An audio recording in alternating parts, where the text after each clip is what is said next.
Next on Worcester News tonight, a day of remembrance. First responders pay their respects to the victims of 9/11 who died 14 years ago today. And emergency crews on hand on Mill Street this afternoon for a car that wound up in an abandoned building. Good evening. Thanks for joining us. I'm Tim McCone. September 11th, 2001, a day the nation will never forget. First responders in Central Mass paid their respects to the victims of the attacks today, and some were getting extra support from their community. Our Olivia Lemon has the story.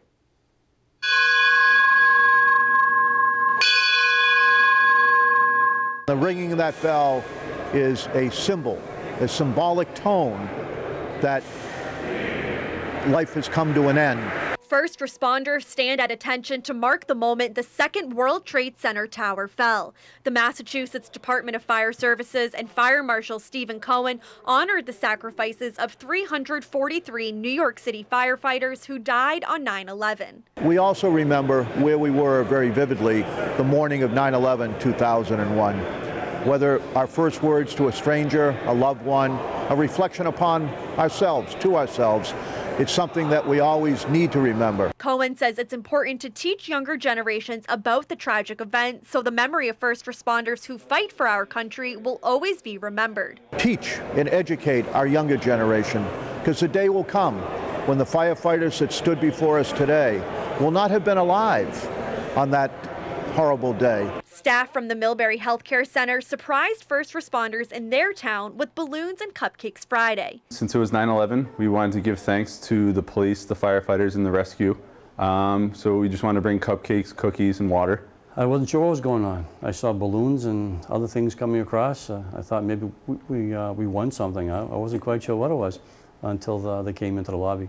Millbury Police Chief Donald DeSorsi says the station had a moment of silence this morning to honor those lost 14 years ago. Somber moment this morning, but I think it kind of changed the sentiment or the mood slightly when I came in. A moment of appreciation on a day still full of difficult memories. There is a tremendous amount of hurt that continues from those heroic firefighters, police officers, and EMTs that responded to that site in New York that morning. Olivia Lemon, Worcester News Tonight. Ceremonies to remember that day that changed our nation's history were held throughout the nation. In New York City, thousands gathered at Ground Zero at the site of the new Freedom Tower and the 9/11 Memorial. A moment of silence was held at 8:46 this morning, marking the first time when the first plane hit the North Tower. In our nation's capital, President Obama and the First Lady gathered outside the White House for a moment of silence as well. They stood only miles away from where Flight 77 crashed into the Pentagon. And in Pennsylvania, hundreds more gathered at the field where Flight 93 crashed. Some of the passengers tried to regain control of the plane away from the hijackers. Though their plane crashed, they likely saved hundreds more lives. It's believed the hijackers were heading for a spot in D.C. A Worcester livery driver is honored with an award for bravery today. The award named for a victim of the attacks. John Maroney has the details. 50-year-old Alberio Gomez, his single selfless act of bravery recognized at the Massachusetts State House this morning, the 14th anniversary of September 11th. I just want to emphasize that all I did was acting as a good citizen should have acted. Gomez is this year's recipient of the Sweeney Award for Civilian Bravery. It's named in honor of Madeline Amy Sweeney. A mother, wife, and flight attendant on American Airlines Flight 11, Sweeney was able to contact authorities on the ground about the hijackers before the airplane and everyone on board slammed into the North Tower of the World Trade Center. Way up high. Amazingly, Amy had the courage and the focus and the bravery to contact the airline's ground services crew. That kind of courage prompted this year's selection of Gomez. Without concern for his own safety, the livery driver from Worcester jumped a gunman in his vehicle who was allegedly trying to kidnap a mother and her daughter.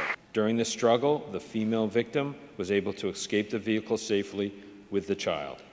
The troopers arriving on the scene were then able to seize the weapon and execute an arrest. Mr. Gomez spoke through an interpreter. He is from Colombia, but he told the gathering that his wife and his children will soon join him here in the United States.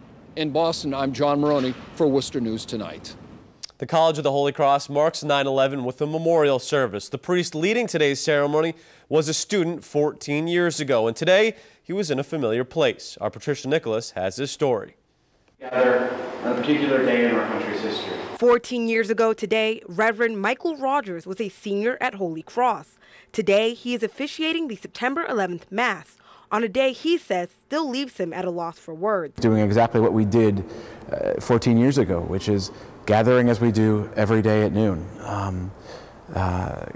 to gather together, to give each other strength and support, but also still even to give thanks for the good things that are in our lives and to give thanks for the people that survived that day. Father Rogers says he remembers how important the chapel was to him 14 years ago. His father was in New York City at the time of the attacks. Not knowing if his father was safe, Rogers came to the chapel where he felt comforted. And to his surprise, he wasn't there alone. Slowly but surely, this entire chapel, which holds over 900 people, filled up. And it was filling up, it filled up out the doors onto the plaza. And the entire campus community gathered here in this space. Father Rogers did find out his dad was safe, but the Holy Cross community lost 7 graduates on 9/11, which they have honored with a plaza. And although the day was tragic, Rogers says the way the Holy Cross community coped gave him hope. When you see the way that communities gather around people who are experiencing loss in those moments, you realize that love always wins in the end, and that the hatred of that day ultimately lost to the love of friends and family. And that was our Patricia Nicholas reporting. Well, in other news this evening, Worcester police are investigating an accident after an SUV crashed into a building. Take a look. It happened on Millis. The driver was conscious and taken to an area hospital. His condition is unknown. You can see the SUV ended up inside the building. A building inspector was on scene and says a portion of the building will need to be taken down. The Jeep that he was driving went straight through the building. Our problem right now is that the integrity of the building on that corner has been compromised. So the contractor, we've got a contractor who is going to come in and secure that side of the building and shore the place up and make sure that the public is safe at this point. The cause of the crash is still under investigation. Well, a Millis police officer has appeared in court after authorities say he fabricated an elaborate story about being shot at after crashing his cruiser. Alicia Palumbo has been tracking the story and has the latest. Former Millis police officer Brian Johnson was arraigned in Wrentham District Court Friday morning, pleading not guilty to several charges, including misleading a police investigation and making a false 911 call. This all stems from the manhunt Johnson allegedly caused back on September 2nd, when he allegedly shot at his own police cruiser and crashed it into a wooded area off of Forest Road in Millis, which left it engulfed in flames. Then told police a man in a maroon pickup truck fired on him, causing the crash. Massachusetts State Police say it wasn't until the next day that inconsistencies in his accounts of what happened eventually allegedly led him to admitting what he had done, but saying he had quote-unquote blacked out. Now, Johnson was removed from his position at the Millis Police Department, and he spent about 8 days at Norwood Hospital.